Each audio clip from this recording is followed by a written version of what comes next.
The Old Testament reading is from Isaiah chapter 40. Have you not known? Have you not heard? The Lord is everlasting God, the creator of the ends of the earth. He does not faint or grow weary. His understanding is unsearchable. He gives power to the faint and strengthens the powerless. Even youth will faint and be weary, and the young will fall exhausted. But those who wait for the Lord shall renew their strength. They shall mount up with wings like eagles. They shall run and not be weary. They shall walk and not faint. The gospel reading here from Mark is chapter 1, verses 29 through 39. As soon as they left the synagogue, they entered the house of Simon and Andrew with James and John. Now Simon's mother-in-law was in bed with a fever, and they told him about her. At once he came and took her by the hand and lifted her up. Then the fever left her, and she began to serve them. That evening at sunset, they brought to him all who were sick or possessed by demons. And the whole city was gathered around the door. And he cured many who were sick with various diseases and cast out many demons, and he would not permit the demons to speak, because they knew him. In the morning, while it was still very dark, he got up and went out to a deserted place, and there he prayed. And Simon and the companions hunted for him. When they found him, they said to him, "Everyone is searching for you." He answered, "Let us go on to the neighboring towns, so that I may proclaim the messages there also, for that is what I came out to do." And he went throughout all Galilee, proclaiming the message in their synagogues and casting out demons.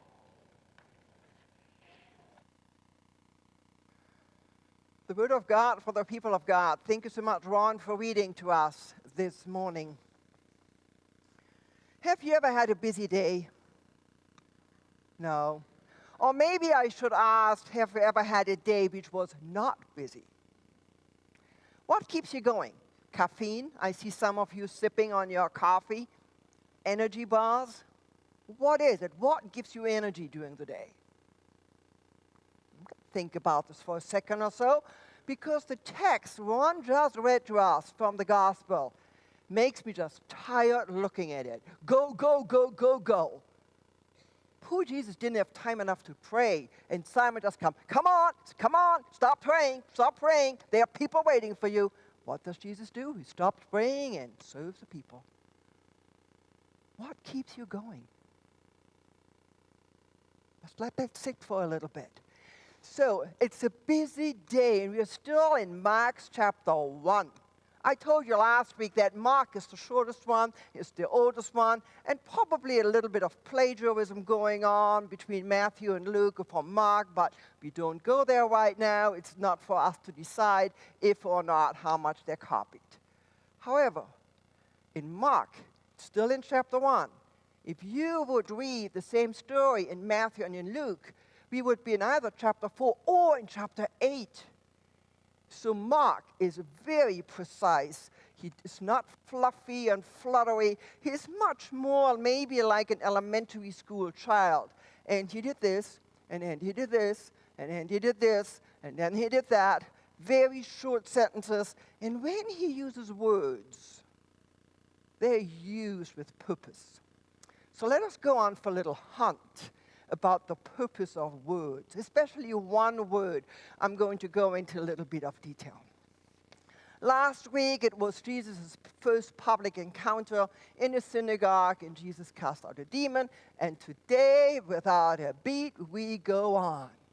He's not only in the synagogue anymore, he goes to Simon's house, and his mother-in-law is sick.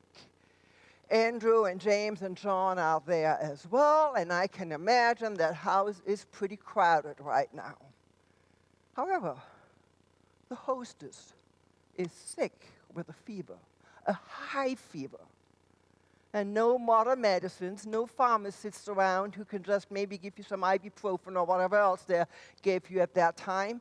And that meant with a high fever, she's probably very fatal at that moment. So she has all these visitors in the house. I don't know how I would feel if I'm sick and bad and having visitors in the house, but again, that's a different story for a different time. Jesus just takes her hand and lifts her up. Jesus does the unthinkable because she is very sick, and just by touching her, he could be cast out and unclean as well. But he doesn't worry about that right now. If you just read again what one was reading to us, the next sentence makes me wonder.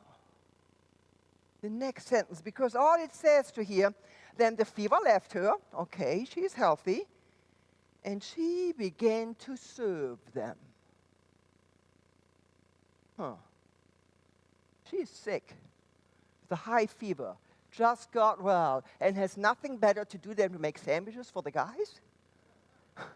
I mean, okay, I'm seeing it from a modern worldview. I get that. And when I'm sick, I'd rather have my chicken noodle soup, crackers, and hot tea, and I wouldn't even think about going into the kitchen. And I know hospitality is very important, and I know food is a love language. But come on, guys. Come on. What about Jesus makes a little miracle of feeding? I mean, there are a lot of people in that house, and there will be even more. No, she serves them. That's all we know. We don't know her name. We don't know anything else about it. What is going on? Why is she in the kitchen, I wonder? Here's one word. I told you earlier, Mark is very, very precise how he uses words. The word here for serving is the same word we can use for ministering to or waiting upon, like the wait staff in a restaurant. That word is called diakonia, like where we get the word deacon from. The word is used 5 times in 16 chapters. 5 times. 2 times in chapter 1. Before, if you were to read from the beginning, Jesus would have been in the desert, and the angels served him while he was tempted by the devil. Now, chapter 1 is still in the beginning. Chapter 10, when Jesus says, the Son of Man does not come to be served, but to serve. And at the end, crucifixion. Under the cross, Jesus just died. And what we see in the distance are women who served him and others. So in the beginning, and in the end, and in the middle, where Jesus says who he is and what his mission is, we have the word to serve. Like bookends. Bookends. That we know this is like the overarching theme, to serve others. That's what's important in not only in Mark's gospel, but what that is Jesus' mission. And do you know that in our church we have a lot of people who serve? There are more than 80 people on boards and committees. Thank you. There are more than 20 people serving in council. Thank you, Nevin, for being our moderator this year. Last year it was Heather. Thank you. We have more than 12 Stephen ministers. Thank you. We have more than 12 care circles. Thank you for caring for others. We have so many people from the time you come in who make coffee in the morning, thank you, Joanna, up to the time the people leave. In the nursery, thank you for, some people go to the grocery store, some people water our plants, little ways. Some people call others. Some people write notes, written notes. Some people provide transportation to a doctor's appointment. Some people visit or make homemade meals. Thank you, thank you, thank you, thank you. The list goes on. And I don't even want to forget the beautiful music we have. Thank you. Without music, who would we be? thank you. Thank you, thank you, thank you for all the many ways in which you do diaconia, in which you do ministry to others, in which you serve. Not only food, food is very important, we get that, but in so many other different ways as well. And I have witnessed so many people throughout the week, you going out and do something for others. And for that, I want to say thank you. And I haven't asked you, I didn't do an interview asking why. Why do you do this?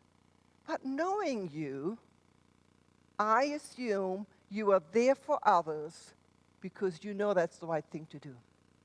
You're not waiting for a thank you note. Or you're not waiting to be recognized right out. I could call up so many people right now, and you would say, please don't. Because you do not want your name being mentioned, because you just do it because it's the right thing to do. You serve. You serve others, and you serve God just by who you are. Thank you.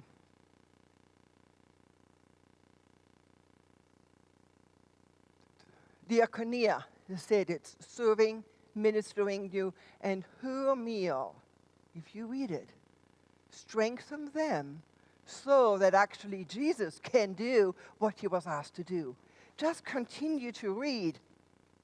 So she served them, and in the next sentence, that evening, they brought to him all who were sick, possessed by demons, and the whole city was gathered.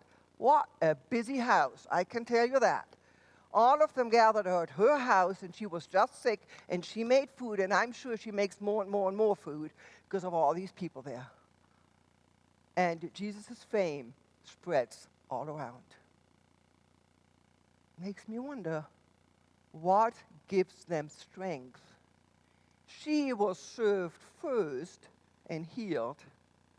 Now she goes and serves them.